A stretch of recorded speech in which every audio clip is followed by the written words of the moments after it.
السلام عليكم ورحمة الله وبركاته. الحمد لله رب العالمين والصلاة والسلام على رسوله الأمين وعلى آله وصحبه أجمعين. أما بعد أيها الناس اتقوا الله. പ്രിയപ്പെട്ട സഹോദരന്മാരെ സഹോദരിമാരെ, അള്ളാഹുവിന്റെ വിധിവിലക്കുകൾ സൂക്ഷിച്ചു ജീവിക്കണമെന്ന് സ്നേഹപൂർവ്വം ഓർമ്മപ്പെടുത്തുകയാണ്. ലോകത്തെ ആകമാനം ഭയപ്പാടിന്റെ മുൾമുനയിലേക്ക് മാറ്റി കോവിഡ് മഹാരോഗം അതിവേഗത്തിൽ വ്യാപിച്ചുകൊണ്ടിരിക്കുന്ന ഈ കാലഘട്ടത്തിൽ ഭയാനകമായ ഭീതിപ്പെടുത്തുന്ന ഒട്ടനേകം വാർത്തകൾ നമ്മുടെ ചുറ്റുഭാഗത്ത് നമ്മൾ കേട്ടുകൊണ്ടിരിക്കുന്നുണ്ട്. എന്നാൽ ആ കോവിഡ് മഹാമാരി ഉണ്ടാക്കുന്ന ഭയാനകതയേക്കാൾ ഭീകരമായ ചില വാർത്തകളാണ് ചില മനുഷ്യരുടെ ദുഷിച്ച പ്രവർത്തനങ്ങളുടെ ഫലമായി നമ്മുടെ ചുറ്റുഭാഗത്ത് നിന്ന് നമ്മൾ കേട്ടുകൊണ്ടിരിക്കുന്നത്. ഏറ്റവും വിഷമുള്ള ജീവിയേക്കാൾ വിഷമുള്ളവനായി മനുഷ്യൻ മാറിക്കൊണ്ടിരിക്കുന്ന ദുരന്തപൂർണമായ വർത്തമാനങ്ങൾ നമ്മൾ കേട്ടുകൊണ്ടിരിക്കുന്നു. സംസ്കാരവും വിദ്യാഭ്യാസവും ഒക്കെ ഏറെയുണ്ട് എന്ന് വിശേഷിപ്പിക്കപ്പെടുന്ന ഒരു സമൂഹത്തിൽ ഒരിക്കലും സംഭവിക്കാൻ പാടില്ലാത്ത ചില ദുരന്തങ്ങൾ സംഭവിക്കുമ്പോൾ അതിനു നേരെ കണ്ണടക്കാൻ പ്രതിബദ്ധതയുള്ള ഒരു സമൂഹത്തിന് സാധ്യമല്ല എന്ന് നമുക്ക് ഓരോരുത്തർക്കും അറിയാം.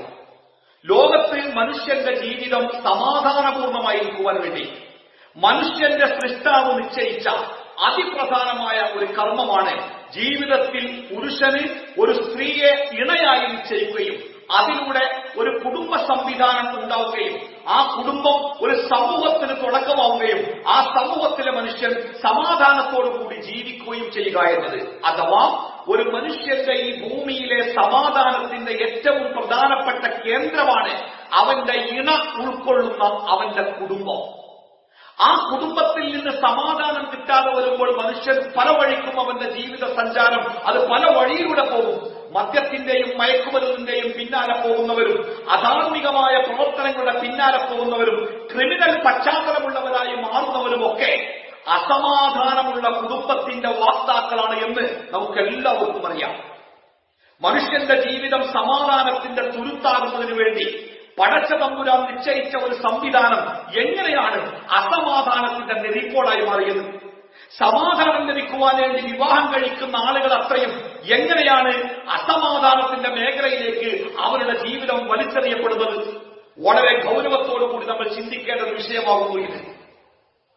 മനുഷ്യന്റെ ജീവിതം സമാധാനപൂർണമായിരിക്കുവാൻ വേണ്ടി സൃഷ്ടാവ് നിശ്ചയിച്ച വിവാഹം, ആ വിവാഹം എങ്ങനെയായിരിക്കണമെന്നും അതിന്റെ രൂപം എങ്ങനെയായിരിക്കണമെന്നും വളരെ കൃത്യമായി സൃഷ്ടാവ് നമുക്ക് പഠിപ്പിച്ചു തന്നിട്ടുണ്ട്.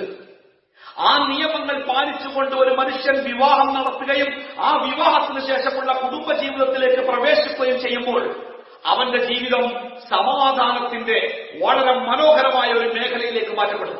എന്നാൽ സ്വാർത്ഥതയോടുകൂടി, സ്വത്തിനോടുള്ള വല്ലാത്ത ആഗ്രഹത്തോടുകൂടി ആ സൃഷ്ടാവിന്റെ നിയമങ്ങളെ മാറ്റി അവിടെ സ്വന്തം നിയമങ്ങളെ മനുഷ്യൻ കുത്തിത്തിരികി വെക്കുമ്പോൾ അതുണ്ടാക്കുന്ന ദുരന്തങ്ങൾ ചില്ലറയല്ല. അത്തരം ദുരന്ത വാർത്തകൾ നമ്മുടെ ചുറ്റുഭാഗത്ത് എമ്പാടും നമ്മൾ കേട്ടുകൊണ്ടിരിക്കുന്നുണ്ട്. ഇപ്പോൾ നമ്മൾ കേട്ടത് ഇത്തിരി കൂടി ഭീകരമാണ്. അതുകൊണ്ടാണ് ഇങ്ങനെ ചിന്തിക്കുന്ന ഒരു സാഹചര്യം നമ്മുടെ മുമ്പിൽ ഉണ്ടാക്കിയത്. സ്റ്റൗ പൊട്ടിത്തെറിച്ച് മരിച്ച പെൺകുട്ടികൾ, റെയിൽവേ ട്രാക്കിൽ ചിന്നിച്ചിതറിയ പെൺകുട്ടികൾ, വീടിന്റെ മുറ്റത്തെ പ്ലാവിന്റെ കൊമ്പുകളിൽ കെട്ടിത്തൂങ്ങി മരിച്ച പെൺകുട്ടികൾ, വീട്ടുമുറ്റത്തെ കിണറ്റിൽ വിറങ്ങലിച്ച ശവങ്ങൾക്ക് കാരണമായ പെൺകുട്ടികൾ.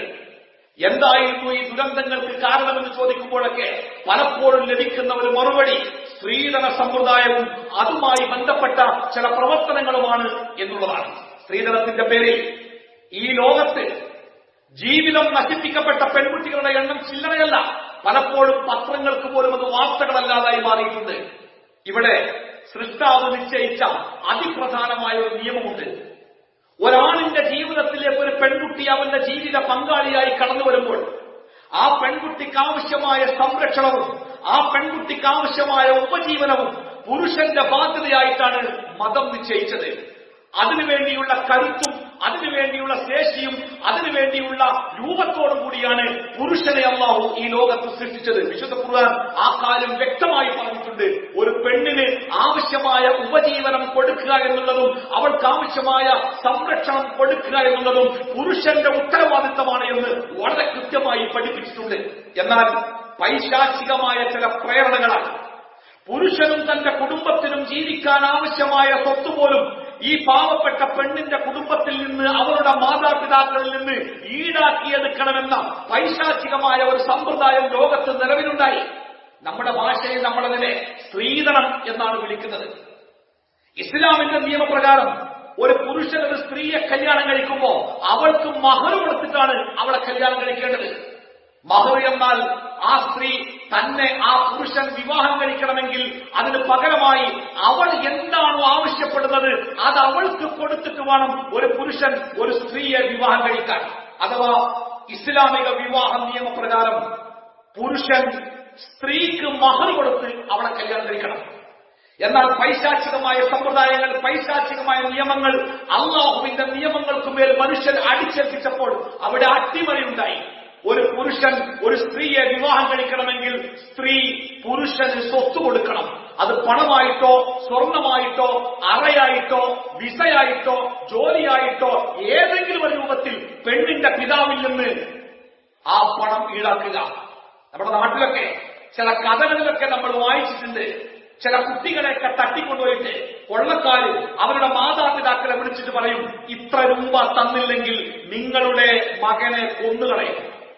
പാവപ്പെട്ട മാതാപിതാക്കൾ ഏതെങ്കിലും രൂപത്തിൽ ആ പണം ഉണ്ടാക്കി അത് കൊള്ളക്കാർക്ക് കൊടുത്ത് തങ്ങളുടെ കുട്ടികളെ രക്ഷിക്കുന്ന ഒട്ടനവധി കഥകൾ നമ്മളൊക്കെ വായിച്ചിട്ടുണ്ട്.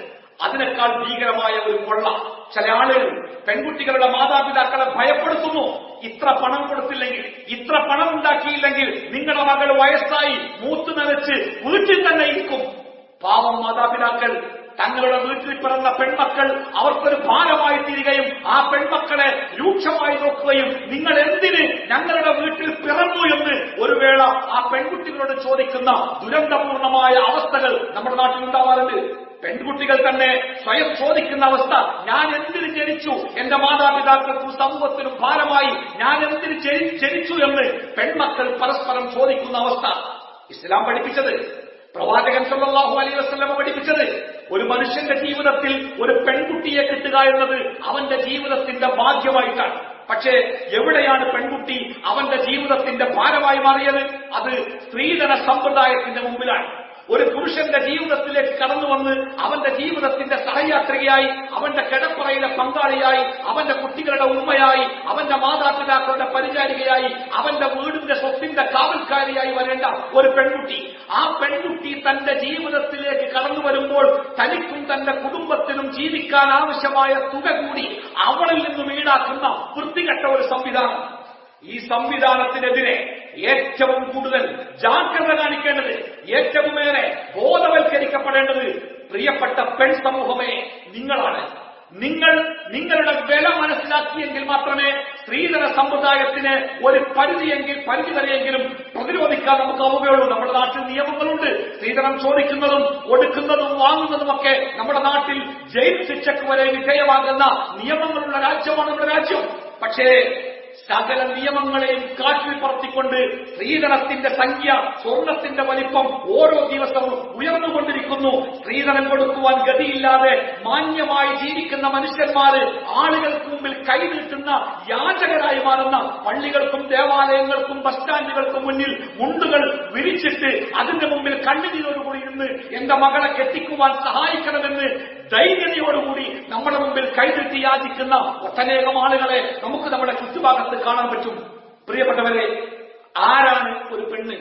നമ്മുടെ ജീവിത പങ്കാളിയാകുന്ന ഒരു പെണ്ണിന് നമ്മുടെ ജീവിതത്തിൽ ഉണ്ടാവേണ്ട സ്ഥാനം എന്താണ്? അത് പറയുന്നതിന് മുമ്പ് ഒരു സ്ത്രീ മനസ്സിലാക്കണം ആരാണ് അവൾ, അവൾക്കുള്ള വില എന്താണ്. ഒരു സാധനം നമ്മൾ ഒരാൾക്ക് കൈമാറുമ്പോൾ ആ സാധനം കൊണ്ട് എന്തെങ്കിലും ഉപകാരമുണ്ടെങ്കിൽ, ഉപയോഗമുണ്ടെങ്കിൽ അത് കൊണ്ടുപോകുന്ന ആള് നമുക്കതിന് പകരമായിട്ട് എന്തെങ്കിലും തരും. എന്റെ വീട്ടിലെ പഴയ കാലൊടിഞ്ഞ ഒരു കസേര, ഫൈബറിന്റെ കസേര പഴയതെടുക്കാൻ വന്ന ആളുകൾക്ക് ഒരുപാട് വാരിക്കെട്ടി കൊടുത്തപ്പോ അയാൾ പകരമായി 20 ഉറുപ്പിക ഇരിക്കാൻ പറ്റില്ല കസേരയിൽ, പക്ഷെ ആ കസേര കൊണ്ട് വേറെ ചില ഉപകാരങ്ങളുണ്ട്, അതുകൊണ്ട് അയാൾ എനിക്ക് 20 രൂപ തന്നത്. എന്റെ കുട്ടികൾ എഴുതി തീർത്ത പഴയ നോട്ട് പുസ്തകങ്ങൾ ഒരാൾക്ക് കെട്ടിക്കൊടുത്തപ്പോൾ അയാൾ ചിരിച്ചുകൊണ്ട് എനിക്ക് 5 രൂപ തന്നു.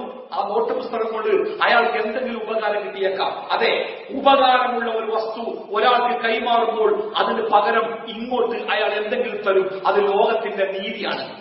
എന്റെ വീട്ടിലെ പശുത്തൊഴുത്തിന്റെ പിന്നിലുള്ള ചാണകക്കുഴിയിൽ നിന്നുള്ള ചാണകം തൊട്ടടുത്ത വീട്ടിലെ അയൽവാസി അയാളുടെ കൃഷിക്ക് വേണ്ടി കൊണ്ടുപോകുമ്പോൾ ഒരു തപ്പിന് നിശ്ചിതമായ വില അയാൾ തരും.